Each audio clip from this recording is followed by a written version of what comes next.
નમસ્કાર ખેડૂત મિત્રો, હું છું ગોવિંદ સર. બહુ મસ્ત મજાનો ટોપિક લઈને પાછો આવી ગયો છું.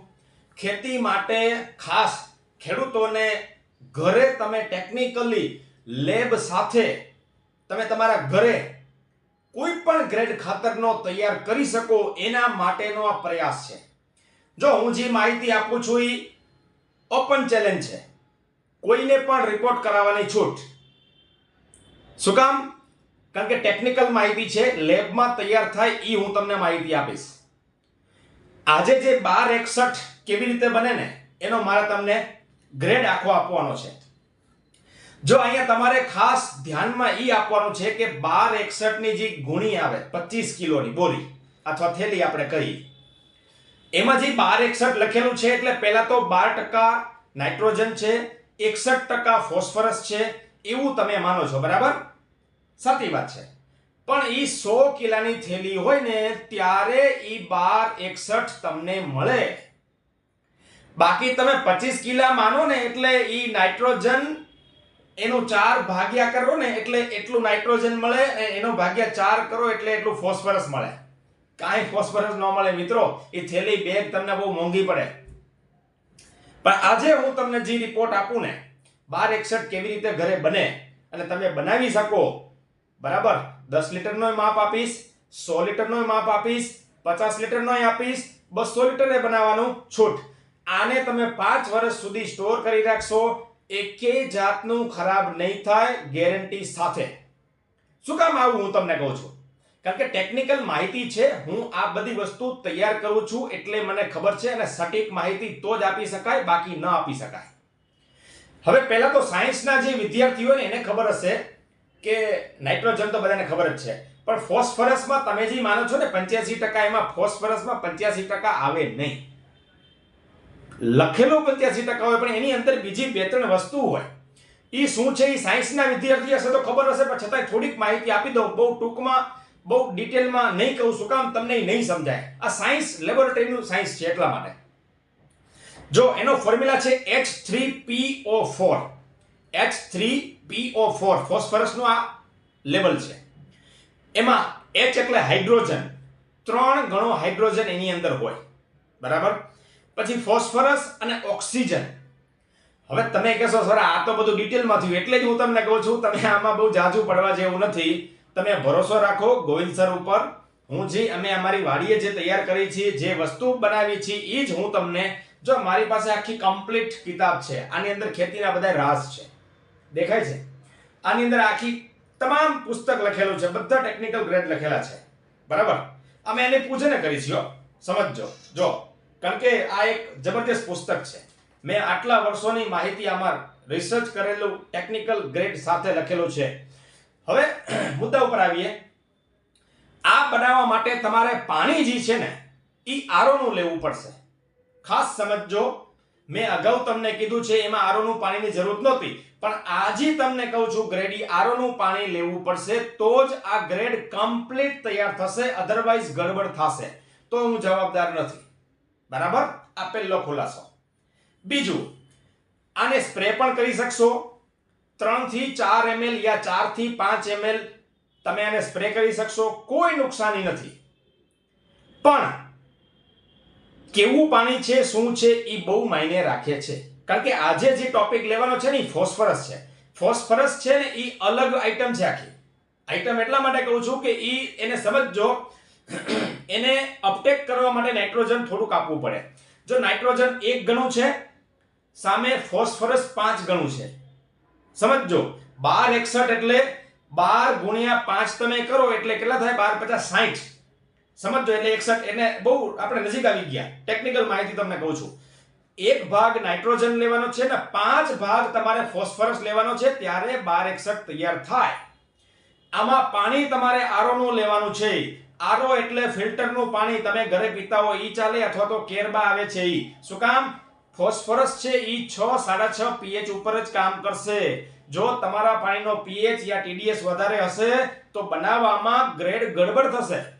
એટલે પહેલા માહિતી આપી દઉં છું, તમારે પાણી અહીંયા આરોનું વાપરવું પડશે. બીજું, 100 લીટર બનાવીને કેરબા ભરીને રાખી દે ને ભલા માણસ. શું કામ 10-10 લીટર બનાવવું જોઈએ? બરાબર, અને 5 વર્ષ સુધી કાંઈ નથી થવાનું. 12 ડબ્બામાં લખી નાખવાનું માર્કરથી 1261 ગ્રેડ. બરાબર, અને ડ્રીપમાં આપવું હોય તો આને 4 થી 5 લીટર તમે આ તૈયાર થયેલી વસ્તુ આપી શકશો. ખુલ્લા પાણીમાં આપી શકો, ડ્રીપમાં આપી શકો. છંટકાવ કરવો હોય તો 3 થી 4 અથવા 4 થી 5 ml જેવો પાક, જેની અવસ્થા એ પ્રમાણે એડજસ્ટ કરી લેવું. બરાબર, હવે મેન મુદ્દા ઉપર આવીએ. આ સૂત્ર બૂત્ર તમે રહેવા દો, નહીં ભેગું થાય, એ મારી પાસે જ રહેવા દો. હું તમને ખાલી માહિતી આપી દઉં. જો તમારે 10 લીટર બનાવવાનું થાય તો આરોનું પાણી તમારે લેવાનું છે 6.5 લીટર. કેટલા લીટર? 6.5 લીટર આરોનું પાણી લેવાનું છે. પહેલા યુરિયા નાખવાનું છે. જો એક ને બીજી ગડબડ કરી તો ગડબડ થઈ પડશે. કારણ કે તમે ફોસ્ફરસ નાખી દો પછી યુરિયા નાખો, ગ્રેડ બદલાઈ જશે. હું જવાબદાર નહીં રહું. પણ જેમ કીધું છે એમ જ કરવાનું છે. 6.5 લીટર પાણી લેવાનું, એક્ઝેક્ટ 6.5 આરોનું પાણી. બરાબર, એમાં 700 ગ્રામ યુરિયા નાખવાનું છે. સોરી, 700 ગ્રામ, 10 લીટરનો માપ કહું છું. આ 700 ગ્રામ યુરિયા નાખવાનું, બરાબર હલાવી નાખવાનું. યુરિયા તરત જ ગળી જશે. ક્લિયર? પછી આની અંદર 6 કેજી લીટર નહીં હો, 6 કેજી તમારે ફોસ્ફરિક એસિડ લેવાનું છે, 85% વાળું. જો 60% વાળું લેશો તો ગ્રેડ બદલાઈ જશે.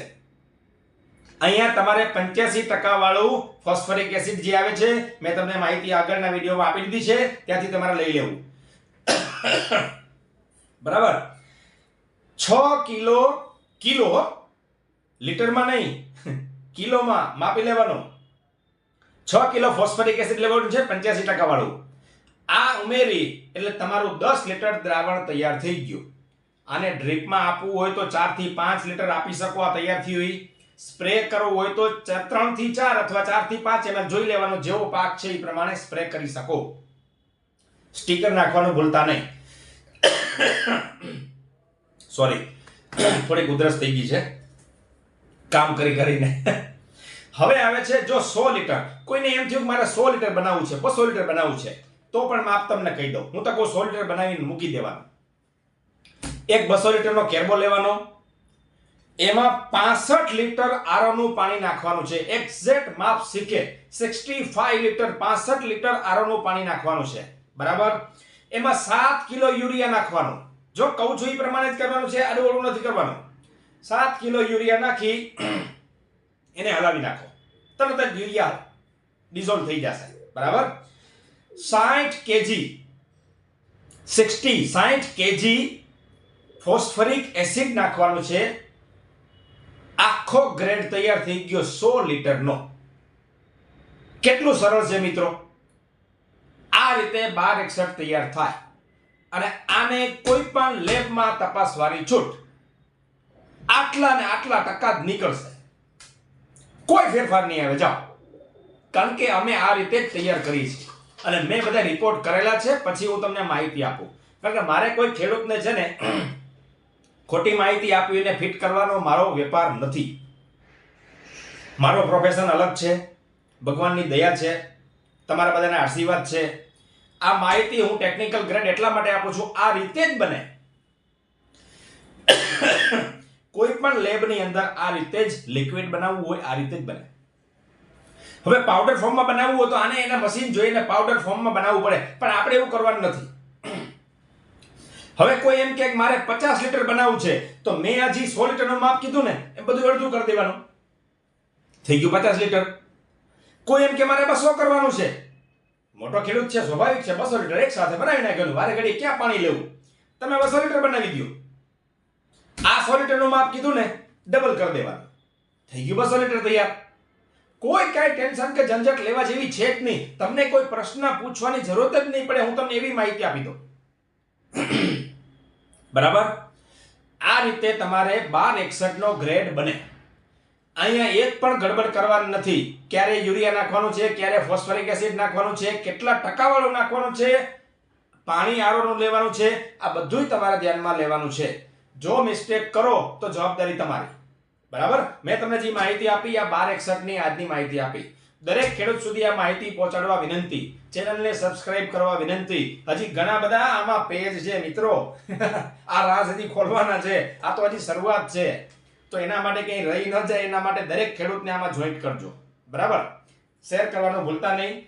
માહિતી સારી લાગે તો કોમેન્ટ કરજો, ધન્યવાદ ખાસ લખજો, કારણ કે આ એવા રાજ હું ખોલું છું ને કે એગ્રોવાળ અમારા દુશ્મન બનવાના છે, કે આ ગોવિંદ સર અમારી વાટ લગાડવાના છે.